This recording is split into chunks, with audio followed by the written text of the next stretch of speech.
67-year-old Newton Collier shows off his skills of carrying a sweet tune. After years of traveling on the road with some of music industry's finest, he still got it.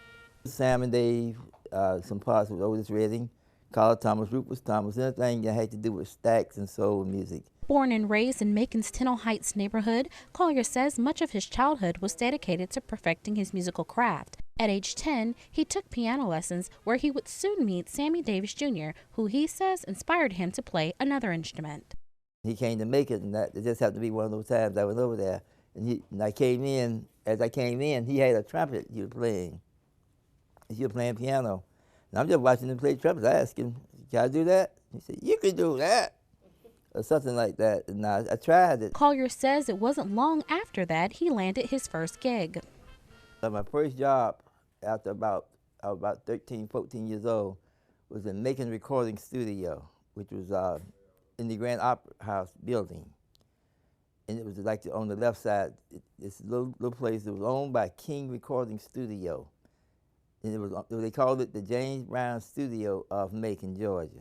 He says that's where his manager, Bobby Smith, and mentor, Robert Scott, helped give his career a jump start. And he would teach you what you needed to know, not as a musician, but just life skills and how to handle it if you went out on the road. So all his musicians were successful on the road because when we got out there, we knew exactly what to look for and what door to open, what door to keep closed. That exposure, he says, led him to be recruited by singing duo Sam and Dave in 1966. I changed outfits at the same show, and now I am again.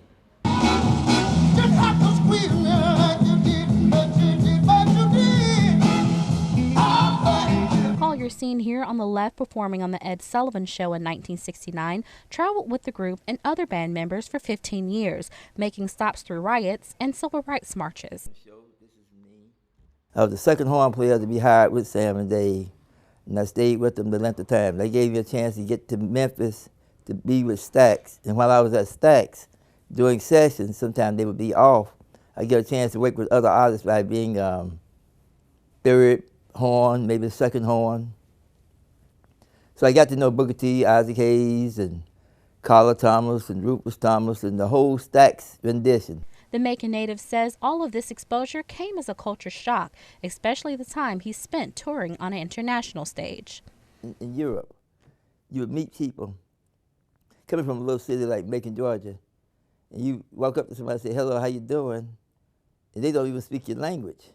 So now you have a problem. So, uh-oh, how do I get across it? So you just learn to communicate with people, and one thing is universal, music. Collier's career was booming, even after moving on to play with Boston-based group LTD after singing duo Sam and Dave broke up in 1976. But on a fateful night that same year, his career would come to an end.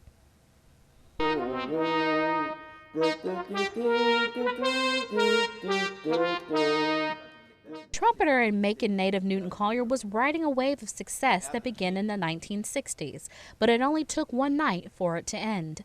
Collier says while heading from playing at a Boston club, he noticed a car following close behind him. So I kept on going, and that car, I made a turn. I deliberately made that turn to the left, and the car turned left with me. And so I said, something's up, so I took off. Then devastation struck. And that car had pulled up on the right side of me, on the inside lane, to block me from making that turn. That's when I got shot. I don't know whether the thought who killed me, who tried to kill me, came through my head more than what am I going to do now.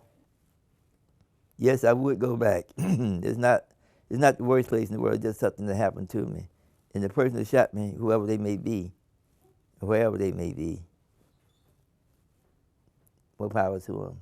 Now retired, Collier says he still takes time to give back to musicians who have fallen on hard times through the Georgia Legacy Foundation, which benefits former blues musicians. Just some stuff I played around with. It's a lot of pictures I had. Rummaging through stacks of old photos and articles, Newton says he's thankful for his life experiences, both on and off the road. Just being around all these different people in different genres and different situations give me a whole different concept of what's going on. It's just you have have a wealth of knowledge you can fall back on. When you hear people say things, you know instantly what door to open up and what door to close. It gives you unbelievable wisdom. And that's wisdom he says is something that he's truly proud of, just like the career that made him who he is today. Candace Hollingshed, 13 WMAZ, Eyewitness News.